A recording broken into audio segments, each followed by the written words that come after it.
Assalamualaikum warahmatullahi wabarakatuh. Para pemirsa yang dirahmati Allah Ta'ala, sesuatu yang hebat pada diri manusia, ada senjata manusia, ada pusaka manusia, yaitu adalah otak atau akal pikiran manusia.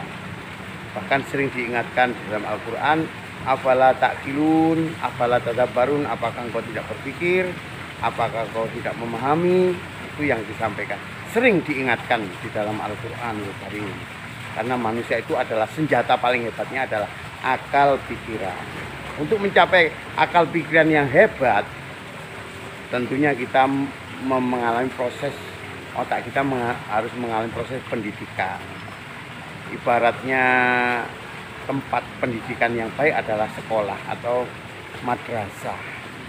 Sekolah itu ibaratnya pabrikan otak yang hebat.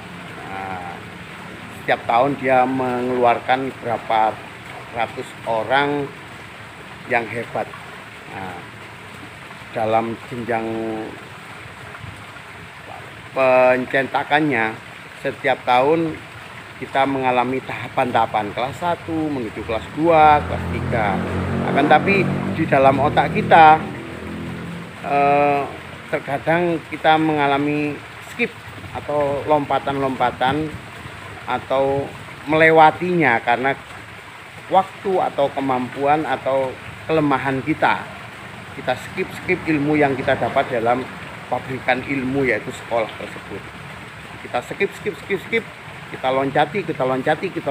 Akhirnya yang terjadi para pemirsa, ketika kenaikan kelas, maka nilai kita dipotong oleh lompatan-lompatan itu menjadi 75 seumpama.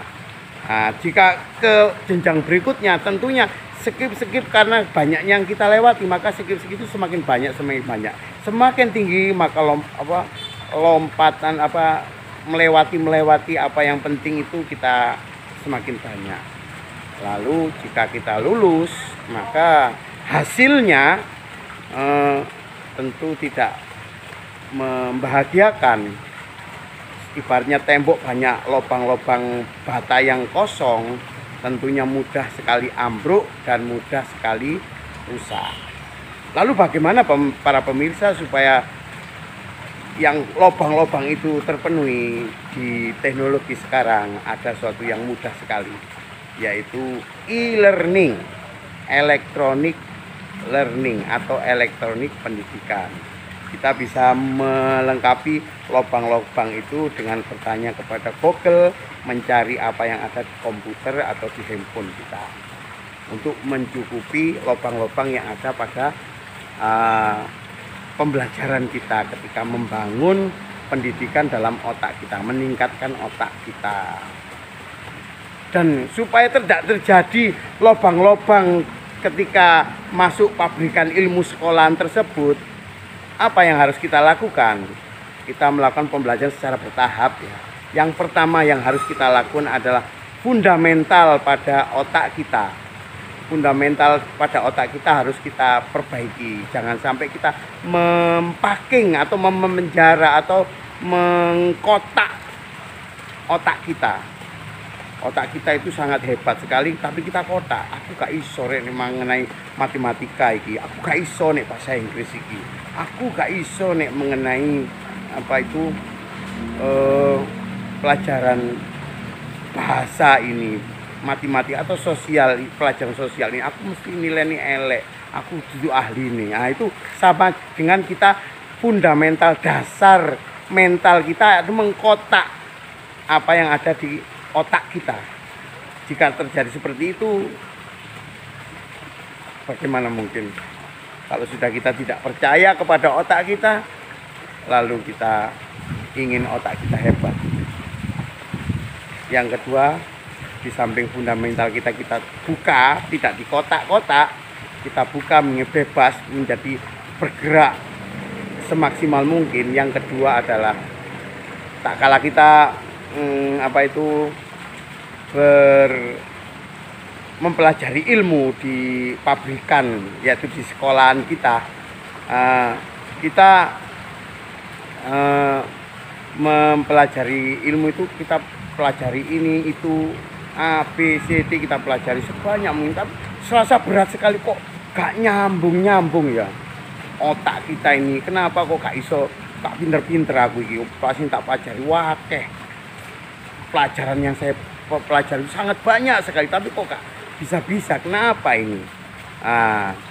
Ini maka kita perlu kita pahami, kita harus mengkonekkan, menyambungkan ilmu yang ada di otak kita, ilmu A dan B dan C, kita konekkan lagi.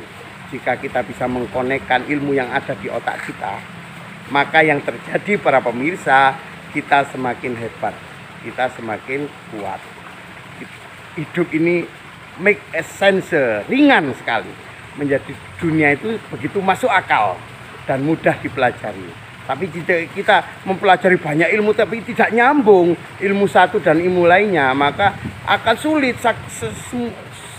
seperti beban yang berat pada diri kita. Akan tapi jika kita bisa menyambungkan ilmu-ilmu yang ada di otak kita, maka kita akan semakin hebat, akan menjadi dunia ini seperti masuk akal sekali, ringan sekali, datar sekali, mudah kita lampaui.